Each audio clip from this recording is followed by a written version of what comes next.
Hello बच्चों, let's see this question. A quantity of 0.5 gram of a metal nitrate gave 0.43 gram of metal sulfate. और उसके basis पे बच्चों हमारे पास यहाँ पे चार अलग अलग ऑप्शंस दिए हुए हैं. ठीक है, चलिए इस क्वेश्चन को सॉल्व करते हैं बच्चों. और सबसे पहले तो ये देखते हैं कि इस क्वेश्चन को सॉल्व करने के लिए हमारे पास कौन से की कॉन्सेप्ट की जानकारी होनी चाहिए. देखिए, ये जो सवाल है हमारे पास बच्चों basically law of chemical equivalence का है. Law of chemical equivalence, law of chemical equivalence. और इसमें जो है हमें इक्विवेलेंट वेट के बारे में भी पता होना चाहिए इसे सॉल्व करने के लिए. Equivalent weight, right. चलिए सॉल्व करते हैं. हमारे पास दिया हुआ है मेटल नाइट्रेट और मेटल सल्फेट.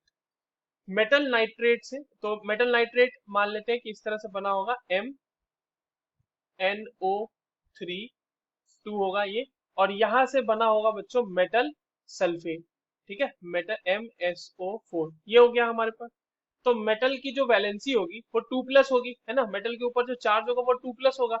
अब हमारे पास नाइट्रेट का मास दिया हुआ है, ये दिया हुआ है 0.5 ग्राम.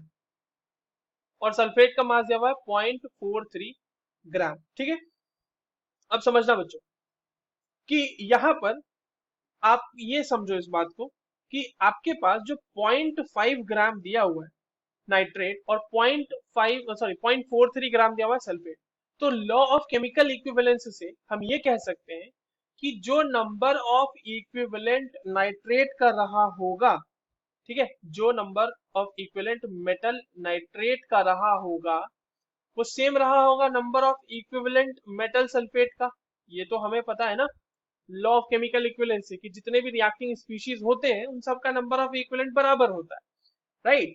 तो यहां पर से अब नंबर ऑफ इक्विवेलेंट कैसे निकालेंगे ये समझना है. तो नंबर ऑफ इक्विवेलेंट निकालने के लिए क्या करना होगा बच्चों हमें. नंबर ऑफ इक्विवेलेंट निकालने के लिए हम करेंगे इसे इसको गिवन मास कर देंगे. Number of equivalent is equals to हो जाएगा गिवन मास और divided by equivalent weight, equivalent weight of MnO3 whole twice equals to ये हो जाएगा गिवन मास इसका सल्फेट का, ठीक है, divided by equivalent weight of MsO4. अब ये थोड़ा सा कैलकुलेट करना हमारे पास ट्रिकी हो जाए. देखिए, सबसे पहले हम बताते हैं कि let the equivalent weight of metal, metal be M. मान लेते हैं इक्विवेलेंट वेट जो है हमारा M है. और n फैक्टर कितना हो जाएगा बच्चों, आपके पास मेटल है तो उसका n फैक्टर हो जाएगा उसके ऊपर मौजूद चार्ज. तो हमने देखा है कि मेटल के ऊपर +2 ऑक्सीडेशन स्टेट में है तो ये हो जाएगा और आपका n फैक्टर हो जाएगा 2.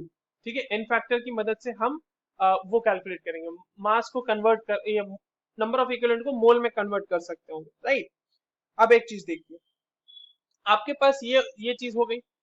अब अगर हम इक्विवेलेंट वेट ऑफ बात करें, equivalent weight of of metal nitrate, तो वो कितना होगा बच्चों ये समझिएगा. ये हो जाएगा इक्विवेलेंट वेट ऑफ मेटल जो कि आपका M है और प्लस इसमें आपको ऐड करना पड़ेगा नाइट्रेट का इक्विवेलेंट वेट. ठीक है, तो what will be the equivalent weight of nitrate, 62 ग्राम. ठीक, 62 ग्राम उसका इक्विवेलेंट वेट होता है. नाइट्रेट का अगर आप कैलकुलेट करना चाहो तो NO3 माइनस होता है ये, ठीक है. और देखिए नाइट्रोजन का कितना हो जाएगा बच्चों, 14. ऑक्सीजन कितने हैं यहाँ पे, 3 है तो 16 होता है एक ऑक्सीजन के लिए एटॉमिक मास. तो 3 ऑक्सीजन के लिए कितना हो जाएगा, 48. तो 48 plus 14 this will be giving you 62. तो ये इसका मोलर मास हो गया. और इसका n फैक्टर देखो, इसके ऊपर चार्ज कितना है, 1 ही है ना. तो इसके ऊपर अगर चार्ज 1 है तो डिवाइड बाय 1 अगर हम करेंगे तो एटॉमिक मास डिवाइडेड बाय 1 आपके पास इक्विवेलेंट वेट आ गया 62. सिमिलरली अब हम कैलकुलेट कर लेते हैं इक्विवेलेंट वेट मेटल सल्फेट का. तो equivalent weight of metal sulphate क्या हो जाएगा, मेटल का इक्विवेलेंट वेट प्लस सल्फेट का. तो सल्फेट का इक्विवेलेंट वेट कैसे आएगा देखिए, सल्फेट का पहले मोलर मास निकालते हैं या हाँ मॉलिक्यूलर मास निकाल लीजिए इसका. तो सल्फर का हो गया 32, ऑक्सीजन 4 है तो ये हो जाएगा 16 इंटू 4. 16 इंटू 4 करोगे तो कितना हो जाएगा ये 32 प्लस 64 यानी कि 96. और इसके ऊपर चार्ज कितना है बच्चों, तो इक्विवेलेंट वेट आ जाएगा molar mass divided by charge, तो वो हो जाएगा आपके पास 48। ठीक है, तो यहाँ पे हमने ऐड कर दिया 48, तो हमारे पास इसका भी इक्विवेलेंट वेट मिल गया है।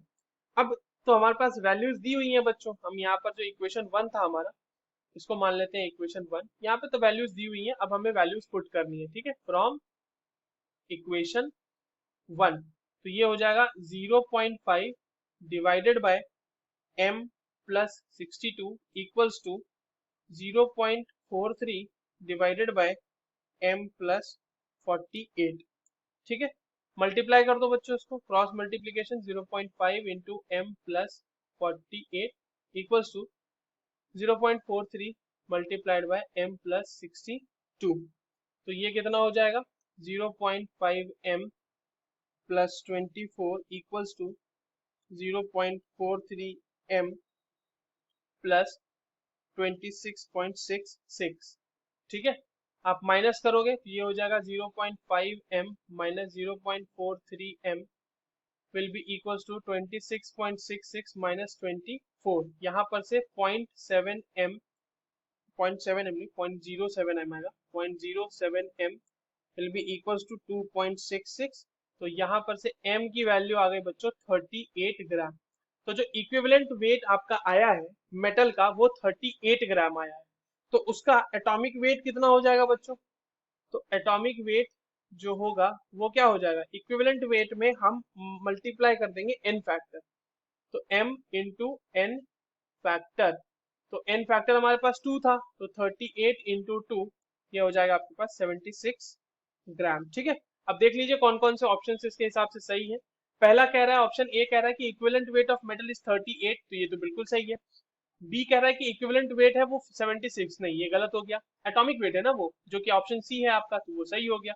और ऑप्शन डी तो हमारा कह रहा है कि एटॉमिक वेट 19 है, तो वो हमारा गलत हो गया। So the correct answers for this question will be option A and option C. I hope you understood this well, all the very best.